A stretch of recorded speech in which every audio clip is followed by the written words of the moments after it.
how to build your very own forge in your backyard. First, find a secluded area that's fairly clear and just far enough out of sight so your dad won't notice it until you're done building it. Look, I already have a cinder block. Alright, so I went to Lowe's and got most of what we need. 12 thin cinder blocks, some mortar, some galvanized mesh. The galvanization will burn off, but it's not a big deal. And a hairdryer got at Goodwill. So, let's, we'll hide most of this stuff because I'm not supposed to be doing it. So, as you can see, I've traced this galvanized pipe. This is what our blower is going to be attached to. Into this hollowish cinder block. And then we're going to use a concrete drill bit to drill a whole lot of holes. Hopefully through both sides. And then we'll be able to stick our tube through here and use the hair dryer as a blower. That's the first part because you don't want to mortar this in place and then drill the hole because that'd just be stupid. 6 a.m. and I'm drilling some holes in here. Eventually the plan is to have a solid ring and just boot out anything that remains. I'll get back to you when I actually have a hole through this thing. Alright, so we got our hole through here. Gonna file her up, make her a little bit pretty, and also we have a giant fucking mess. I should have done this outside, but there's no light outside right now because I can't fucking sleep. Get back to you once I made this a little bit prettier. After I did a little bit of chipping away with this ball peen hammer over here, I was able to get the hole wide enough so I can get the whole thing through here. And now we're good. Gonna tape it up, and this will be our blower. Alright, just a little proof of concept here. Got our hair dryer hooked up. We'll have this taped up in the future. Although we're not really losing any air through this. Most of our air is coming out through here. And this is a little proof. You can see this leaf just shaking around. Without air, with air. Without air, with the air. It's working. And that should be enough. Oh, I'm dropping my glasses. Should be enough air current to keep our forge at a somewhat decent temperature. I've seen people use hair dryers before, and it seems to work pretty well. Alright, I'll see you next when we mortar this all together. Might be in a few days because I'm pretty busy. Alright, so right now we're cutting up our galvanized mesh into a few sheets to get a fine mesh over the forge so all the coals don't fall through. And I'm using that cutter right there. It's a lot of hard work, but I'll see you when I get enough sheets. So got 2 sheets, making a pretty good mesh up in here. And now we're going to start mortaring all this together. Alright, so we got our forge all, what is it? I'm sorry, I'm really tired. This took some time and some effort. Got our forge all mortared up. That's good. I put a little 2016 in there because, well, that's when I'm making this thing. It should work well. Now there is one design flaw that I need to explain. Over time, ash will collect down there in the bottom, but that's not a big deal because you can just dig underneath your forge and scoop it all out. But other than that, it should work perfectly.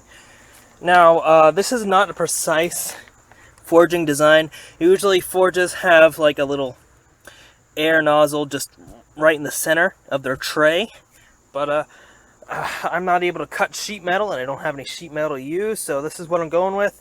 I'll have a nice wide spread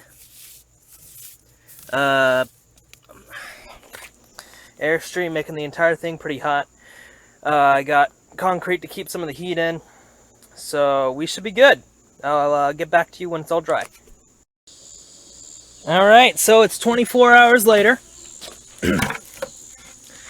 And our mortar has hardened to 60% of its full potential. It can take up to 28 days for mortar to reach its full strength, but right now I think it should be strong enough just for a quick test run.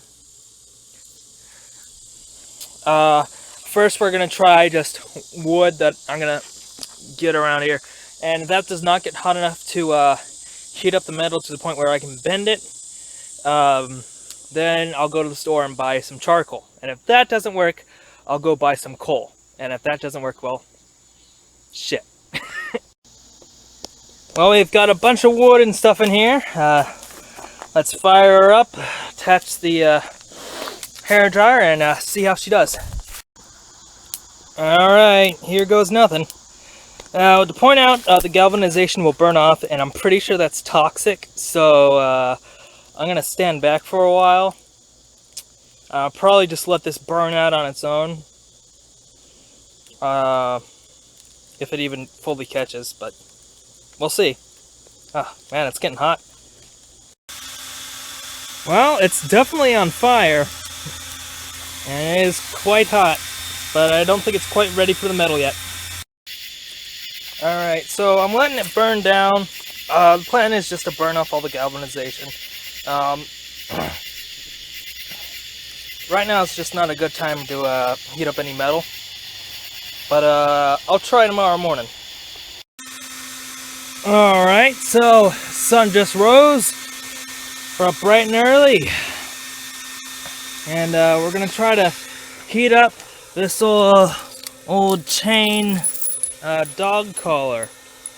And safety first, so I'm using some tongs and some oven mitts. But first we're gonna wait for this forge to get going.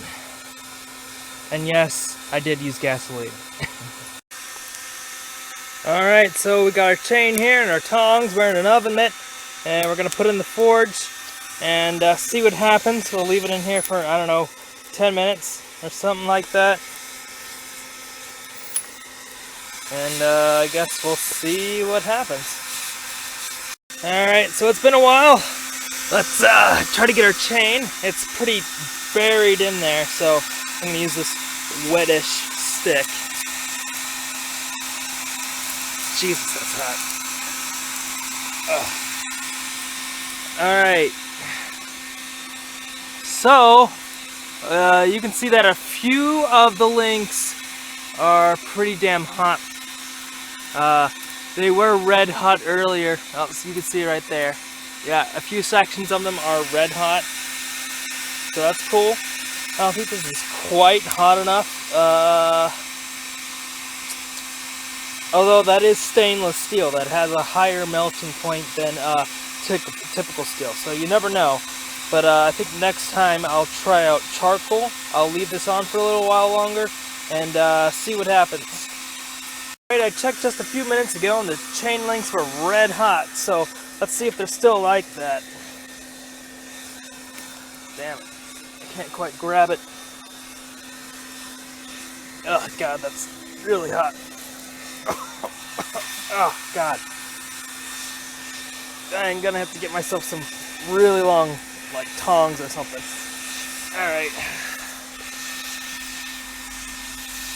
Okay, these few links up here are red hot. I'm pretty sure you can see that, but earlier the entire chain was red hot. And again, this is stainless steel and not typical steel, so it has a higher melting point. So,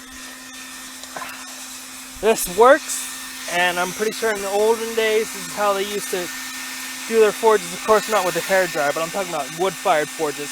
But I think I'll try charcoal.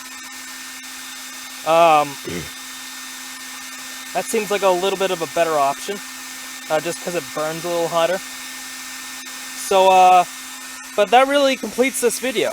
I need a few more things if I want to start blacksmithing. Of course, I need an anvil and some tools, maybe an angle grinder. If any one of you know where I can get an anvil, or perhaps just an old piece of railroad track, let me know. I'll pay a good price for either of those items. I mean, I am a poor college kid, but, you know, I can dish out maybe $200, $300. Not for a piece of railroad track, I'll give you like $50 for that, but still. Find me an anvil, get yourself some cash, it'll be a good time. And maybe I'll just make you something if you give me an anvil, huh? Eh? You want to do it? Please? Please give me an anvil. Please. Alright, so that concludes our video. For our next video, let's think. How about what happens when you put ballistics gel in a microwave? Alright, until next time, insert catchphrase here. Yeah.